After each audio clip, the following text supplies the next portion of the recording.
Saudara-saudaraku, Rasulullah Shallallahu Alaihi Wasallam menganjurkan kepada umatnya agar berbekam pada tanggal-tanggal sunnah, yaitu tanggal 17 bulan Qamariah, tanggal 19, dan juga tanggal 21 bulan Qamariah.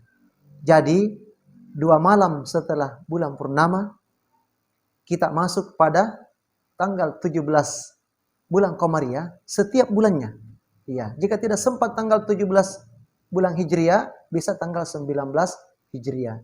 Jika tidak sempat, maka bisa tanggal 21 Hijriah. Karena berbekam pada tanggal-tanggal sunnah tersebut, di mana darah bergolak, maka hendaklah kita mengatasi darah yang bergolak tersebut dengan melakukan bekam sunnah. Ingat, bekam sunnah tanggal 17 Hijriah. Bukan tanggal Masehi ya, bukan tanggal Masehi, tapi berdasarkan kalender Hijriah.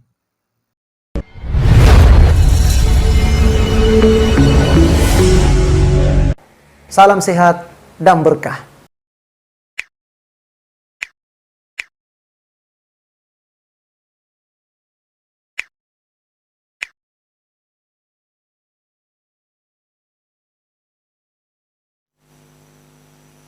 Baik, Assalamualaikum warahmatullahi wabarakatuh.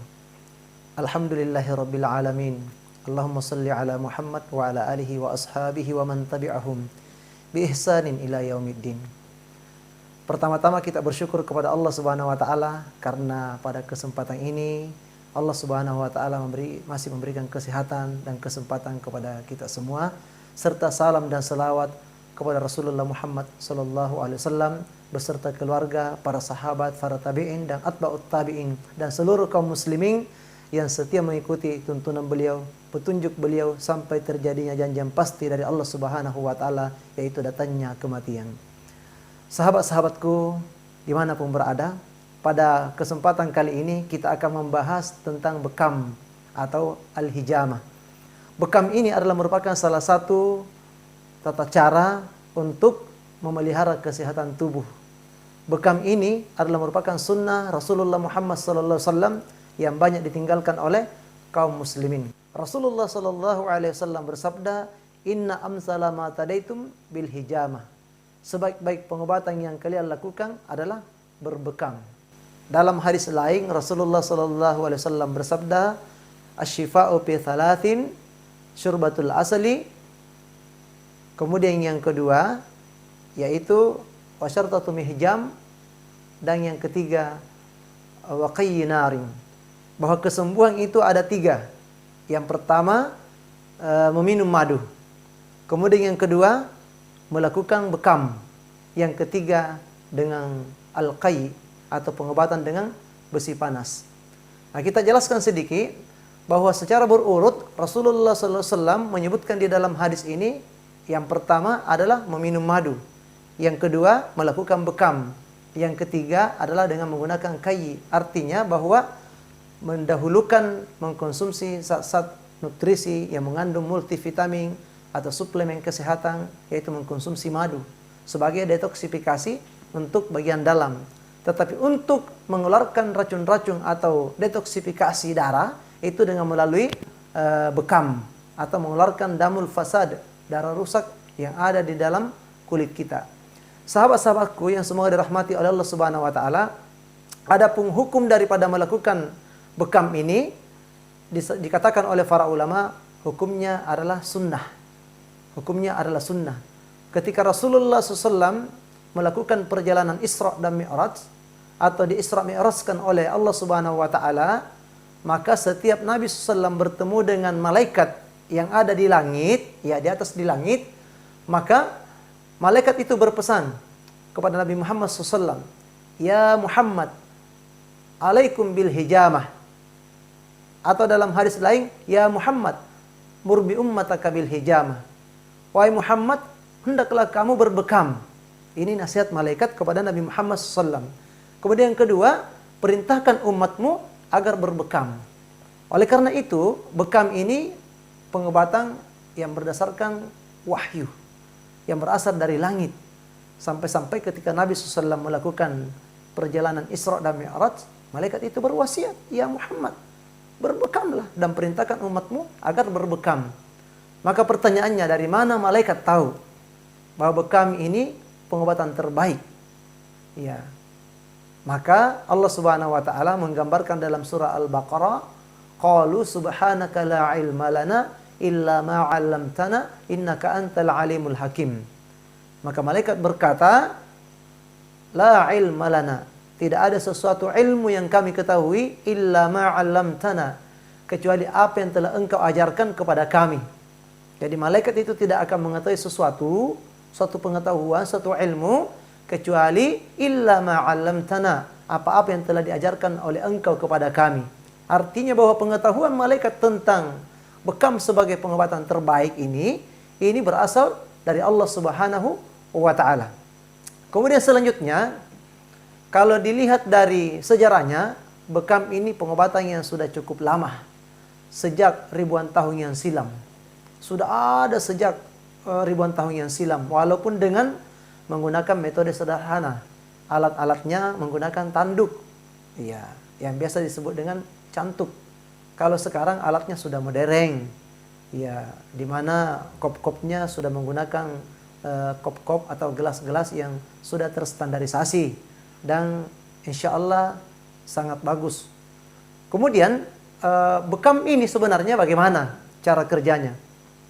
Bekam itu yaitu dengan melakukan kop pada anggota tubuh atau pada kulit. Ada titik-titik tertentu yang kita bekam atau yang kita kop, sehingga kulitnya itu akan tertarik, dihisap oleh alat bekam tersebut, sehingga akan terjadi tumpukan damul fasad, darah rusak. Iya, darah rusak. Iya, ketika diadakan syirta atau proses sayatan, atau biasa juga dengan menggunakan jarum, maka darah-darah kotor atau damul fasad, darah rusak juga akan berkumpul di situ. Nah, saat itulah dikeluarkan, darah kotornya akan dikeluarkan. Maka apa yang terjadi? Maka tubuh akan terasa lebih rileks, tubuh akan terasa lebih nyaman, tubuh juga akan terasa lebih ringan. Mengapa? Efek daripada proses al-hijamah tadi atau bekam tadi. Nah, makanya banyak kasus yang bisa diobati dengan bekam. Banyak keluhan atau penyakit yang bisa diobati dengan bekam.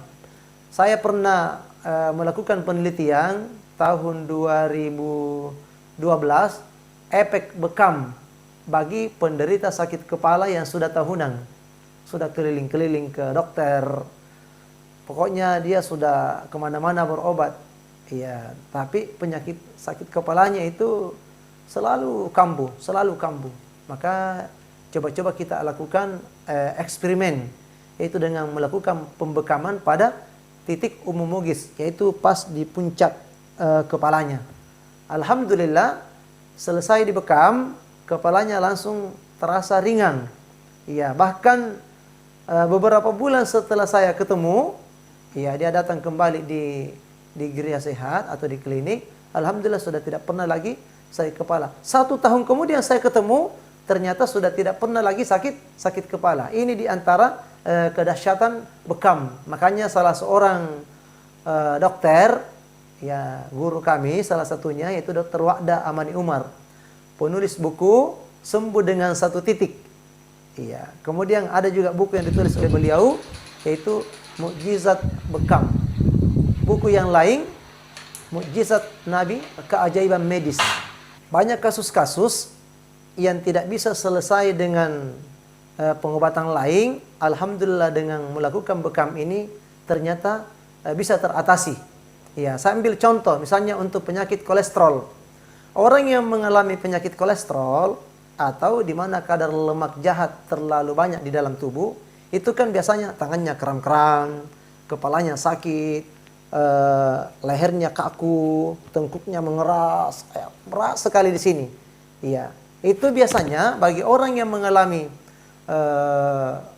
lemak darah yang terlalu mengental atau kolesterol jahat ini, biasanya akan mengalami seperti itu dan diobati dengan menggunakan obat-obatan secara berkesinambungan, terus menerus. Harus kontrol obat terus menerus. Tapi ternyata dengan melakukan proses bekam, kita lakukan pembekaman pada beberapa titik yang ada di punggung, titik kahil, titik akhdaing, dan juga titik al-qatifain. Subhanallah, luar biasa terjadi sebuah keajaiban di mana biasanya dari kolesterolnya yang tinggi kemudian turun secara drastis, di mana juga tubuhnya, anggota tubuhnya yang kaku, ya kram-kram atau susah menolehnya, di mana pada daerah pundak juga terasa kaku dan lain sebagainya. Dengan melakukan bekam pada beberapa titik yang dianjurkan tadi, subhanallah, sangat luar biasa khasiatnya.